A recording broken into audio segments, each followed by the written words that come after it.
Welcome to the On Pace podcast. Today we are talking with Colin Doyle. He is a marathoner from Ireland who started running after suffering an episode of atrial fibrillation and wanting to improve his health to make sure he could still be around for his wife and 4 kids.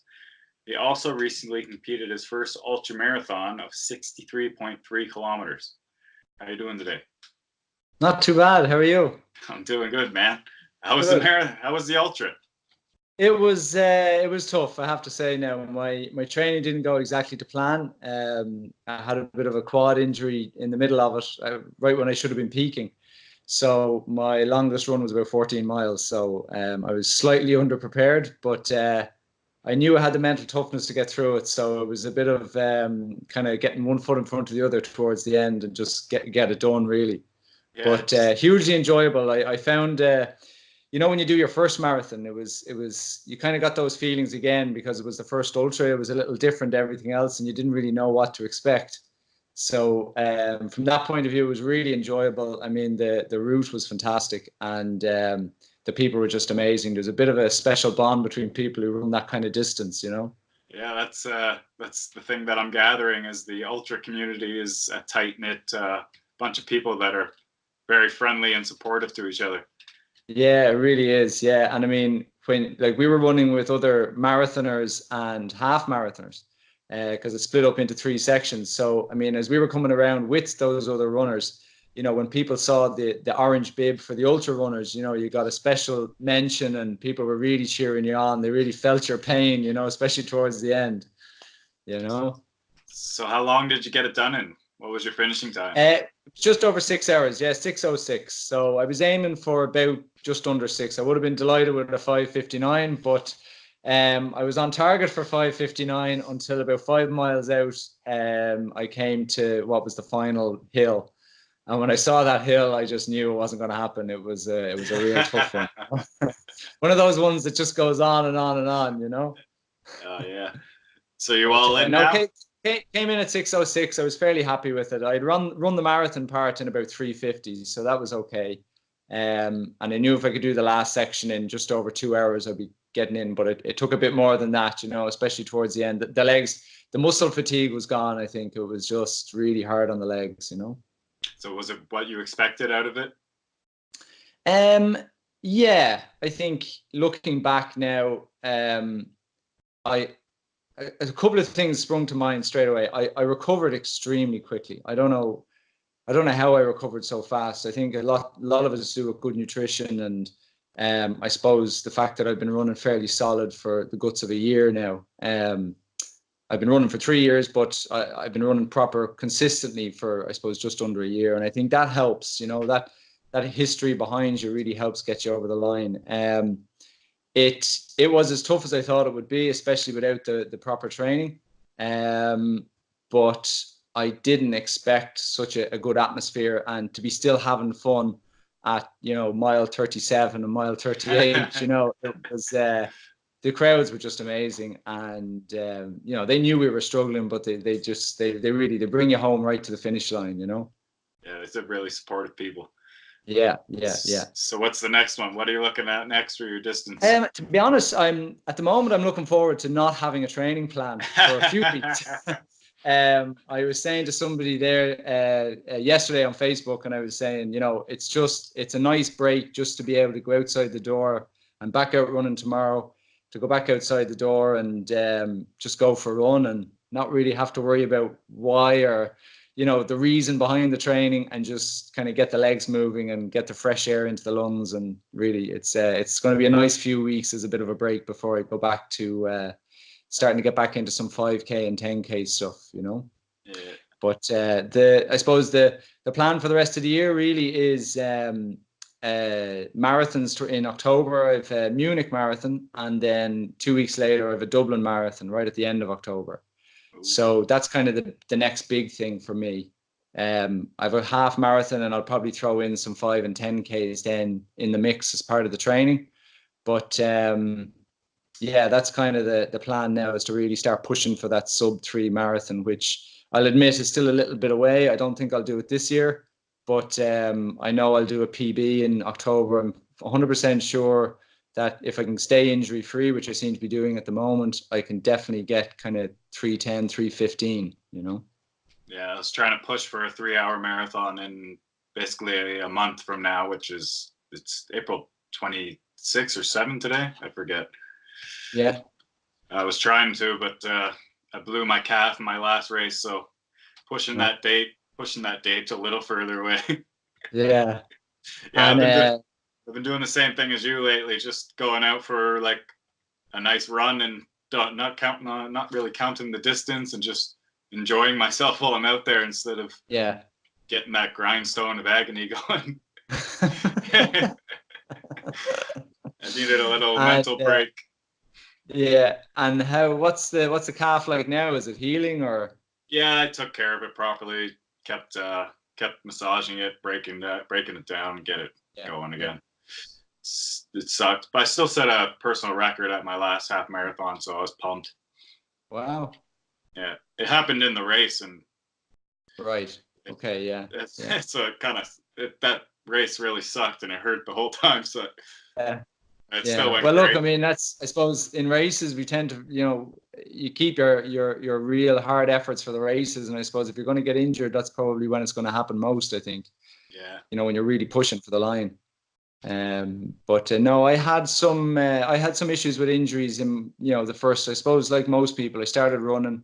I didn't really research it properly. I just went out and found a plan online and just followed that, and it went well for a while. And I got I got a pretty good marathon time at 3:36 about 7 or 8 months in, and I was thinking, this is easy. I'm going to keep getting the times down. Between my first and second marathon, I'd knocked 20 minutes off my time. I was thinking, this is going to be simple now. And then as I kept pushing and pushing, the injuries started getting more and more, and got to the stage where I was back 3 weeks. I got another injury. I came back for 2 weeks, another injury, and it just kept happening. Yeah, and eventually it got to, and it wasn't getting any better. And I went and spoke to a coach now who's looking after me, and he was saying, it's the same thing with people. They just get into it. They spend the first couple of years, it seems to be going well, and then all of a sudden the injuries start, and they don't know why. And the training we do now is perfect for me anyway. I mean, it's all 80 to 90% of my running is done, no more than 70% effort. It's just nice and easy, building the miles, building up the base. And then when it's time during your plan to get into the fast stuff, then you start pushing it, a lot of hill work, a lot of training for 5Ks and 10Ks and that sort of thing, Yeah, that's the same way I train, is about 65% on my runs, maybe like 135, 140 heart rate. And do my sprints and weights, and that's the stuff that makes you faster, not trying to push yourself on those long runs, because you just break down, and like you said, you get injured and you keep getting injured, and you never have time, you don't recover fast enough to get ready for your next workout. Yeah, and I think a lot of people don't realize that the key to getting faster over time is the consistency part, and between that and also the recovery, is making sure, there's, as I look at it, there's 3 different plans you should have. There's your training plan, there's your strength and flexibility plan, and then there's your recovery plan. A lot of people don't have a recovery plan. What they're going to do for the muscles to build back up. And that's kind of the way I look at it now. It's just as important as the running part. Making sure you get the rest. Yeah, you can always push through those trainings, but the recovery is like, people don't realize how important it is. If you're not assisting your body and healing, you're working against your own body, so you're not going to be improving how you want either. Yeah, exactly. Yeah. So what do you do for recovery? What's your go-to? To be honest, with the way my life is, work, I'm pretty much on my feet the whole time. With kids, you're kind of running around and all that sort of stuff. So I just make sure on my recovery days, I try and get, a couple of hours where I can sit down, whether it's at a desk in work or even at home in the evening, where I can just sit down and relax. And if I have time, maybe a bit of foam rolling and definitely loads of stretching.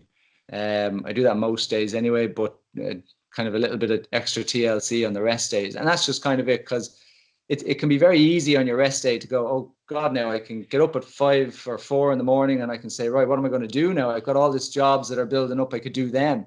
But you end up using up all the energy that you should be keeping a hold of, to use for your training. Yeah. So there's a little bit, it's just a little bit more being conscious of what you're doing rather than what you're not doing, Yeah, that's, I agree on that. Foam rolling and stretching is a great way to recover. But Yeah. every so often you got to do the hard stuff, like go get a deep muscle tissue massage after a race or something, just to set everything right. Yeah. So something similar, actually, if you can't get, if you can't get a massage, or it may not be accessible to people, I tend to use a sauna, that's and great. go in there and really get in there until it's almost uncomfortable. And then, when you feel like you need to leave, count to about 2 or 3 minutes and really get the heat into the muscles, and then get into a cold pool and try and repeat it as many times as you can. That's great. It's a great way to get heat into it. Actually, dehydrating your body is a great way to help your muscles recover. Yeah. Extreme dehydration of the muscles, it helps with them building themselves back. Right. So what happened with the heart? Oh, I don't know what happened or what caused it, but all I know is within the space of an hour, I was in an ambulance heading to the hospital up the road. So I was just sitting at home playing with one of the kids. It was maybe 2 or 3 years ago now, and I was eating a pear. And next thing I felt, I'd had them before, like your heart skips a jump or like a palpitation. Yeah. And normally it happens, and within a split second it's gone, whatever was causing it. But this time it didn't go away. And I thought, God, this feels a bit odd now, And I said, right, so I might ring the doctor, or I might head up to the doctor's. So I went upstairs to kind of get changed, get my shoes on. And when I got to the top of the stairs, I nearly fell back down. The heart was absolutely racing. Everything was going a bit funny. And of course, you don't know what's going on. There's something wrong with your heart. So you're kind of panicking as well, So there's a bit of that going on. There's a bit of the head's playing tricks on you too. So halfway up to the hospital in the car, my wife was driving me, and I just said, no, this isn't good. We need to get an ambulance. So we met an ambulance halfway up the road. They brought me in the rest of the way. And then after that, then the doctors and nurses just looked after it. They administered drugs to try and get the heart back into normal rhythm. So basically what happens is the top 2 chambers and the bottom 2 chambers all beat differently. So there's like a little flutter, as they describe it. And the heart just raced. I was lying in a hospital bed. The heart rate went up to 220 or something beats per minute, and then went straight back down to 150, and then straight back up. And it was just like that for hours and hours and hours. But luckily for me, the drugs did the job. About 2 a.m. that morning while I was asleep, the heart kicked back into normal sinus rhythm, and that's it. But if it doesn't, they have to do the old paddles and give you a bit of a shock and reset the heart.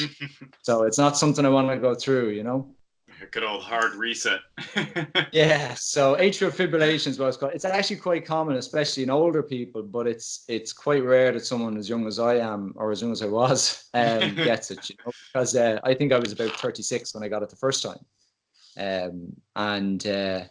so at the moment now it's fine. I've only had one other episode from it, I took the medication myself this time, and luckily it kicks back into normal sinus rhythm. So far so good. So, but I think the older you get, the more common it becomes, and just keeps happening and happening and happening. Yeah, I just got to manage it. So why did you pick running to help improve that situation? What? Well, I don't really know, to be honest. It was kind of just a general try and get healthy. Just I wanted to just try and get healthier. I had played football most of my life, played a fairly decent level, and I had torn my Achilles tendon, pretty much tore it clean off. They had to go in and do surgery on it and fix that up. And ever since then, I wasn't really doing much. And I think it was just a lot of ill health then starting to creep in. And I don't generally like to carry weight. I don't feel comfortable with it. So I always try and make sure I was keeping fairly trim, but I said, no, I need to do something. So the easiest thing for me, to be honest, I didn't want to go and buy a bike. I didn't want to go. I don't like going to gyms. I didn't actually at the time realize how much I love being out in the open air and on kind of trails and things like that. But I just knew the easiest thing and the quickest thing, especially with 4 kids, the quickest thing for me to do to go out and run from my front door. Because I start at the door and I finish at the door. There's no extra time getting to a gym. And for me, it just made sense. So I started doing the odd run and then started looking at kind of, okay, well, what am I doing it for? You know, what's next? So, and then marathons jumped up. So I said, right, well, why not try a marathon? Sure, why not? I'd never raced a 5K, 10K, half marathon before. I just said, I'll do the marathon. And I got some training plan on it was a Nike app. It was a Nike app, and I got the training plan on the Nike app, and it said something about a tempo run. What's the tempo run? I've no idea.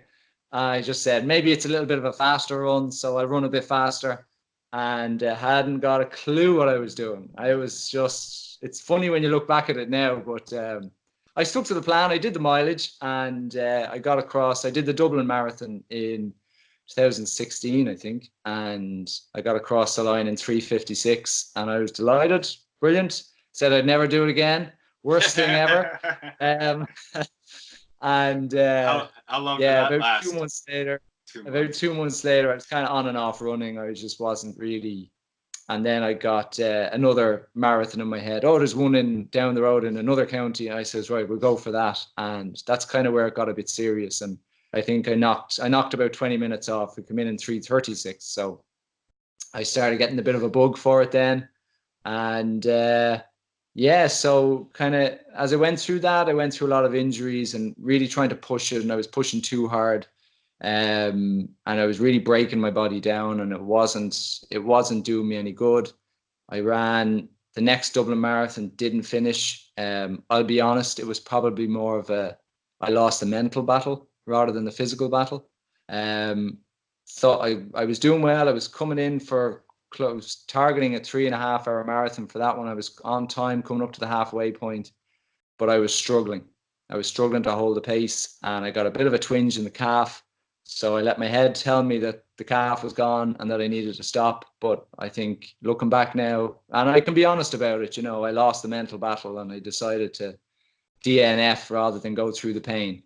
But it's all part of the learning curve. I learned a huge amount from that and got a lot stronger because of it.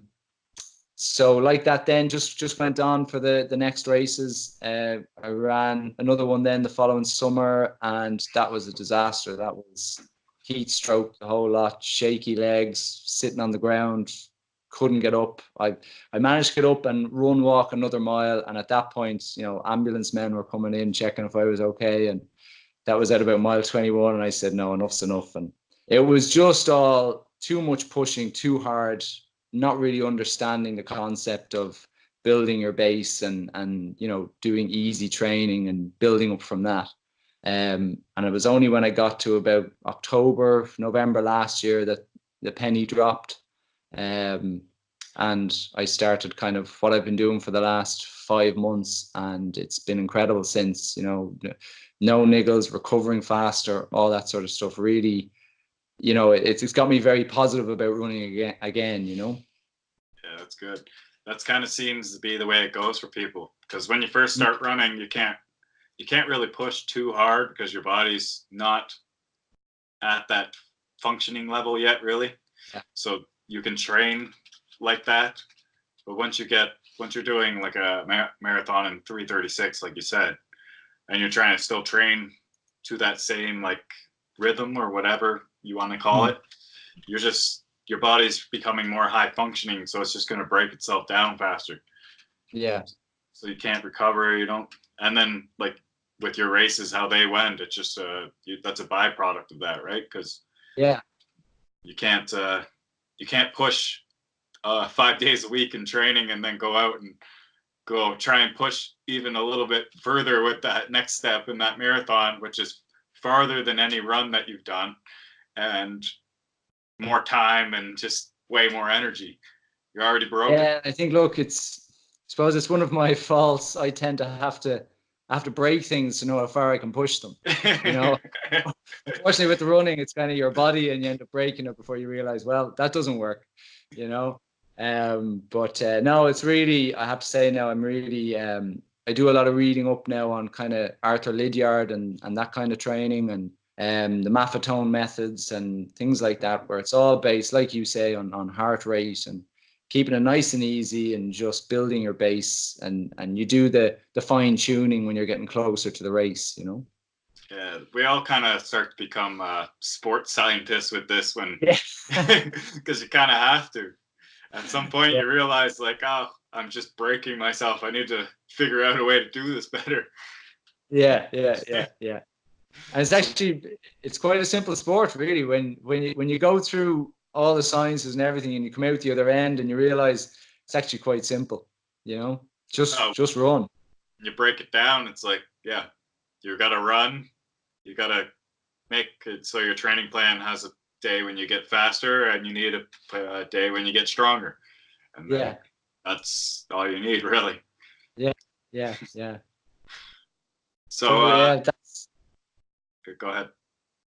Yeah, that's kind of that's how it began for me. Anyway, it's and it's been a journey. It's still a journey going forward. You know, I'm only kind of just less than 3 years running, but I've learned so much from it. I've gone through so much with it. It's it's been exciting. I've learned a lot about myself. You know. Oh yeah, you do a lot. You learn so much about yourself while you're out there. It's like you find out what kind of person you are. Yes. Because you don't get those voices in your head like you do when you're out in that race, you know? You think everything, you think you know everything until you're out on that track, and then your subconscious that has never talked to you before starts talking like, what the fuck? What are you doing, man? I don't want to do this. Can you stop? I don't want to do this anymore. And you're like, what do you say? You're like, where'd you come from? Go away. Like, this hurts, man. We want to stop. So, what event is like the dream event for you? What are you working towards? Like London Marathon or something like that? No, actually, you know, when I saw the post for London Marathon, I really feel like some of those guys, they did a great job, and you know, and I mean, that's a great thing about the running community.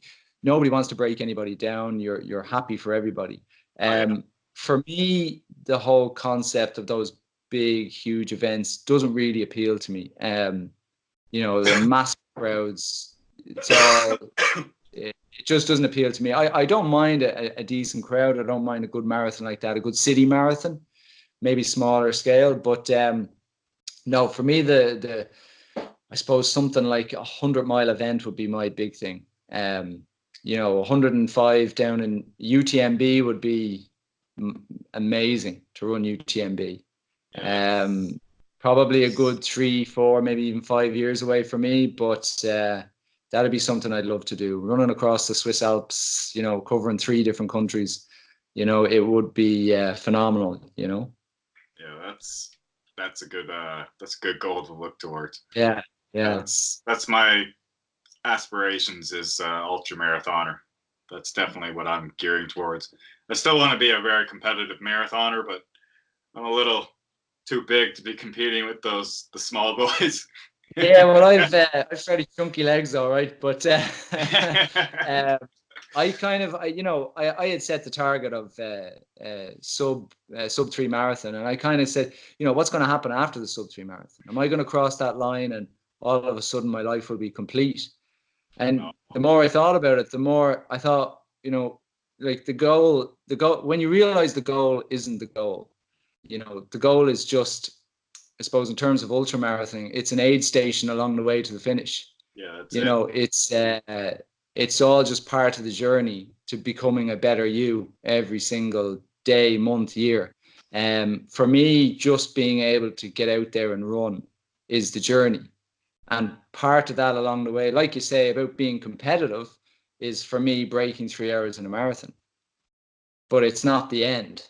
And for me, being able to run as long as I possibly can, 100 miles, 50 miles, whatever it might be, just being out in these wonderful places is kind of what the main aim is, as far as I can see. Yeah, but I find like the better I get at these training plans or events, it's like bringing me to another level as a person. Like I meet people more, and I'm more caring about people because I know how much I know a lot about myself. And when I'm out on those runs, I have 3 hours to think to myself pretty much, and there's no distractions. It's Yeah. It is. I mean, look, and I'll say the last time I was injured, last summer, basically just over a year ago, or just almost a year ago, I was injured. I didn't really know what to do with my time, and you end up going and meeting friends, and going out in heavy sessions and drinking too much, and it kind of led me down some pretty bad paths, and it got to the stage where it was leading into September and October, and I was still going out, I was still drinking, even though I was kind of back running, and it got to a head then, and I just said, enough's enough. Where is this going to go? You either want to push the running to see what you can actually do, or you want to go out drinking on a Friday and Saturday night. And for me, it was I chose running, I chose my health, and I said, no, I want to see what I can actually do. And if I steer clear of all the alcohol, and if I could change my diet, and even now I'm experimenting with kind of trying to stay away from meat as much as I can and things like that, and see what it does, and just tinkering around with it to see how you feel and to see what affects you. And certainly some diets I found make me feel really, really fresh and really energetic. But when I go running, I'm absolutely exhausted. Maybe I'm not getting enough carbs or something like that. So it's a great journey. You really learn so much about yourself, about what foods and different types of things do to your body, and it's kind of exciting. Yeah, I love playing around with that stuff. It's like a fun little experiment on myself all the time. It's like finding out little lab rats. Yeah. Just if I eat this, how am I gonna feel? And if I do this, is this going to help here? And just playing with that all along, it's a nice little journey. It's absolutely. And it keeps it interesting, like because if you're just out there running, doing the same routine, same food, same thing all the time, it gets a little boring. So let's find out what the difference is if I eat a bag of chips or if I'm eating clean foods, and what's going to happen when I do whichever. And I mean, look, and as you start to get into ultra running, you realize that getting the nutrition dialed in is a major part of it. Being able to, I suppose, first of all, keep the food down, and then having foods that your body can really use quickly, is a key part of it. So yeah, that's got to be a hard balance. yeah. You'd be like Courtney Dauwalter and eating nachos, and she's unbelievable. She's a force of nature. Yeah, I don't know. That diet's amazing, but wouldn't work for me. So how do you manage your time with your work and family life? Like, how do you fit in your training?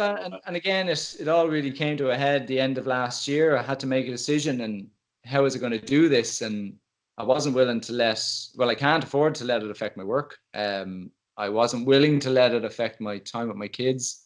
My kids are still quite young. I have 4 fairly young kids, and they won't be young forever. I'll get my time back at some point, but until then, I decided, the only time really for me was either before they got up in the morning or after they went to bed at night. And for me, running late at night just wasn't an option.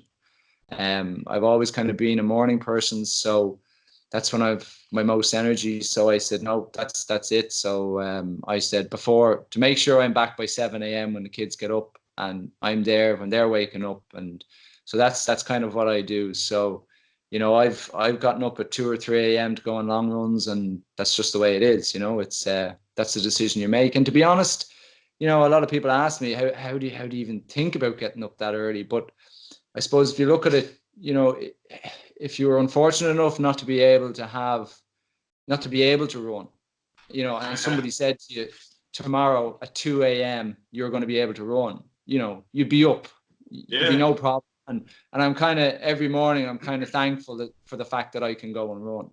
And it's never been a problem for me to get up 3, 4 a.m. to go for that run, you know. I'm on and off with that, and the thing I really like about those days that I do get up at my 3 a.m. to go do an hour and a half or 2 hour run is the rest of the day I just feel great. I feel accomplished. I feel, and people don't realize, like, the more fit you get, you sleep better. Like, you can get amazing rest in 4 to 5 hours and feel fresh all day. Yeah, absolutely. Yeah. Your body's healing way faster. You have way more red blood cells. You just have way healthier. Yeah, well, look, I mean, you feel so much better. And I noticed it then, even in your resting heart rate, you know, mine goes down from if I'm not fully training, if I'm either recovering or on a taper, it'll start to rise up towards 50. But I'd look at my heart rate during the night and it'd be down as low as 37. You know, it just it's a different level of fitness, and you feel, like you say, it's a huge sense of accomplishment, you know, to get it done in the morning. And I'm someone who likes to go, right, what do I need to get done today? Right, well, that's one thing done, and you know, and you keep going through the day, getting each job done as you go, and it's great to have that one kind of ticked off, you know. Although some evenings, especially now coming into the summertime, you'd come home and it'd be a lovely evening and you'd kind of wish you could go for a run, but you've already done a run in the morning, so you know, you can't have it both ways. Yeah, the resting heart rate when you're sleeping, people don't realize, like, that's a big difference. Like, you're not burning all that energy while you're sleeping when it's hitting that 70s, you know. If you're down at 37, you're basically working half as hard as someone else while they're sleeping. Yeah. So imagine what their days are like when their hearts are like, they're resting, their active heart rates like 80, 90, just walking around. Yeah, it's and I mean, look, and for me, I suppose I have to be a little bit conscious of where my heart's at, and I'm very aware of what the resting heart rate is and where the spikes are. And you know, for me, even things like carbonated water, fizzy water can really make it spike. It's very strange. If I have you know, when I was having a couple of drinks or alcohol drinks, you know, I could see it, just the resting heart rate would go up to 60 or 70 and there'd be a lot of spiking going on. And it's amazing what things are actually affected that you don't realize. But when you're watching, when you're keeping an eye on it, you can see these things and the effect they have, you know? Yeah. So what type of diet are you experimenting with right now? Right now, I'm looking at the Maffetone kind of diet where, well, he's a big believer in almost zero carbs. You know, he's saying zero carbs and loads of fat, but it doesn't quite work for me. You know, I think there's a lot of benefits to having fruit and things like that, and all different types of salads and things. There's more nutrients involved in them. So for me, I'm just trying to eat more fruits and vegetables, less meat, trying to cut out meat as much as possible. But obviously, you know, I don't want my wife having to go and cook a separate dinner just for me. So you know, it's a bit of there's a balance there to be struck. But just trying to kind of eat less meats. I've gotten into things like tofu and more kind of beans, mixed beans and things like that. And yeah, just experimenting with things like that. I have to say, I do feel a lot fresher. But if my carb intake is coming from fruits and vegetables and salads rather than potatoes or rice or pasta or breads, I do feel energy levels dropping a lot, you know, especially when I'm, or after the run, you know. So, you know, trying to balance that a little bit by, you know, maybe having something like porridge in the morning, you know, as a kind of a recovery meal. And then maybe in the afternoon, then, you know, just having salads and things like that. But it's interesting, you know. So certainly I feel I feel a lot lighter on my feet. You do lose a layer of fat within a couple of weeks. You know, you can feel that there's fat coming away from somewhere. it just, but then you got to manage those energy levels, especially training for marathons or ultras or whatever, and in terms of your recovery, just to make sure you get the right level of energies into your body. I love going out for a run after fasting for like 14, 15 hours. So I'm on the opposite end. I love the fats. I operate well on the fats for my long runs, and right. then I carb up for my sprints and my weights.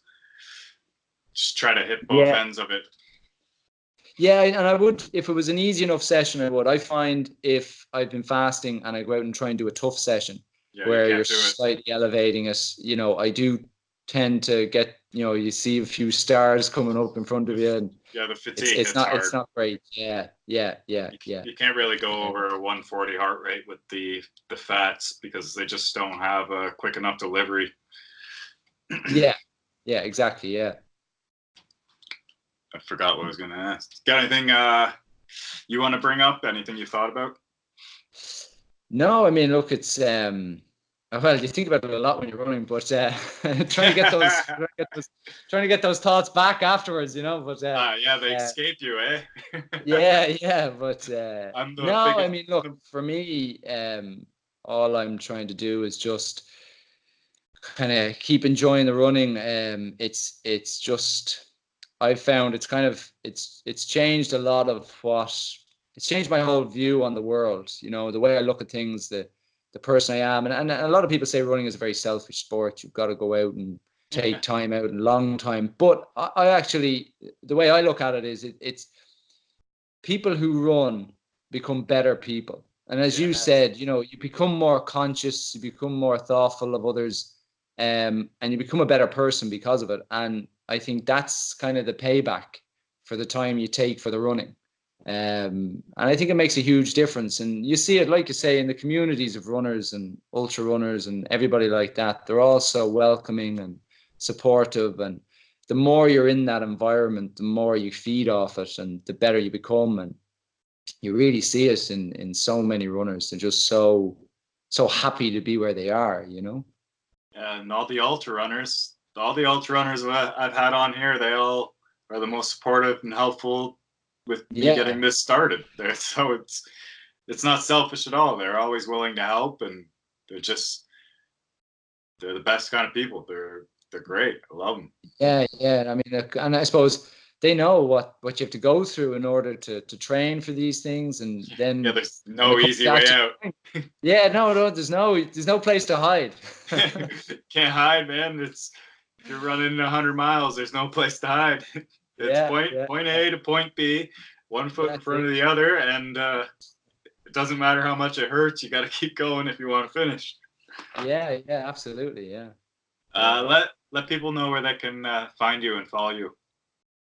Yeah, well, I don't really get a lot of time for social media, so I tend to just stick to one. So Instagram is the main one, and it's at Marathon Mastery Project.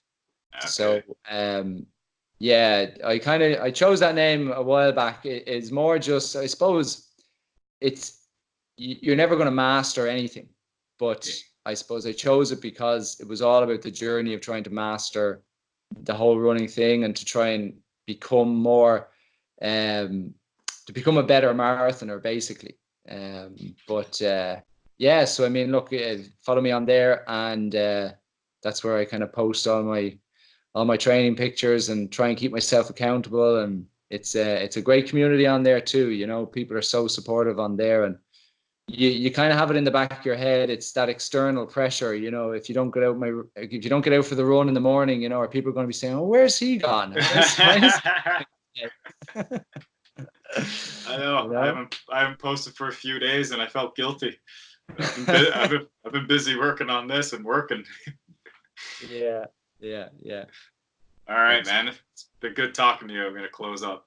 Yeah, it's been brilliant. It's been a lot of fun. Okay, we have been speaking with Colin Doyle on the On Pace podcast. Thank you so much for coming on and sharing your story with us. You can find us on Instagram, Facebook, YouTube at On Pace Podcast, Twitter at Pace Podcast, and www.onpacepodcast.com. Thanks again, man. Thanks, Chris. Welcome to the On Pace Podcast.